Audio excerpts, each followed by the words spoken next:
Tonight, the Brady Street Improvement District will remember Alderperson Jonathan Brostoff with a candlelight walk. Police believe Brostoff died by suicide 1 week ago today. He was just 41 years old. Joining me now to talk about tonight's memorial is Michael Sander, the Executive Director of the Brady Street Business Improvement District. Thanks so much for being here. We appreciate it. Thanks for having me here. I mean, it's an important topic. You know, mental health is an important topic, and honoring someone in our community who's been such an advocate. So I'm happy to at least be someone here to tell us what we're doing to this evening to celebrate his life. Yeah, it's great to have these conversations to put the focus on the struggles of mental health in the wake of this, but it is such a loss to the Milwaukee community. I mean, Alderperson Brostoff had his hand in so many things across Milwaukee, not just the city of Milwaukee, but also his service as a state representative as well. Just how are you processing the loss? It was a shock. I mean, immediately it was a shock to me. I thought it was a joke.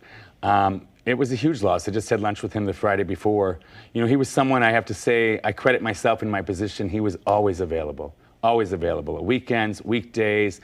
I mean, the man really was just a community advocate, and he made himself available to his constituents and always wanted to make Milwaukee a better place. So it's a sad loss for everybody. Yeah, he served on the Milwaukee Common Council since 2022, representing the city's east side and much of Brady Street over the years. And tonight, you guys are really coming together as a business improvement district there along Brady Street to honor him. How so?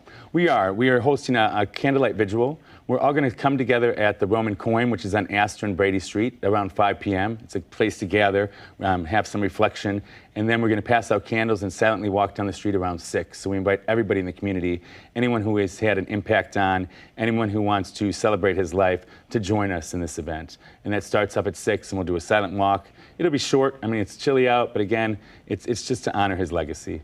What do you hope that his legacy will be here in Milwaukee, maybe even specifically there along Brady Street? Well, you know, it's great. He sent me an email on Friday after our lunch, and he said something to me that just stuck in my head about he wanted to do a walk in the community every month and bring the community together so they can have conversations and reflect on what's going on in the community. So this is something I think is the first step, and I want to carry that legacy on. I think we'll do this maybe quarterly, have walks in honor of Jonathan, also bringing the community together to have conversation, just open door conversation. That's what he was about. Yeah. He was about bringing everybody together. And not just about things going on in the city, but as we're talking about here, just in the frame of mental health and the importance of just checking in on your neighbors. Exactly. His wife said something in the memorial that really hit me, and she said for 18 months they just lived in isolation. And you know, we never know what's going on behind closed doors. So yeah, just be kind to people. She said that, and that stuck in my head too.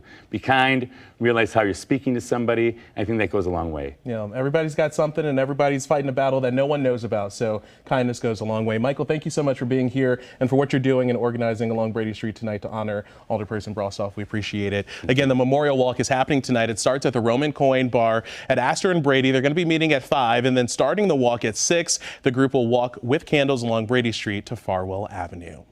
Help is available at any time. You can text or call 988 to be connected to the National Suicide Prevention Lifeline 24 hours a day.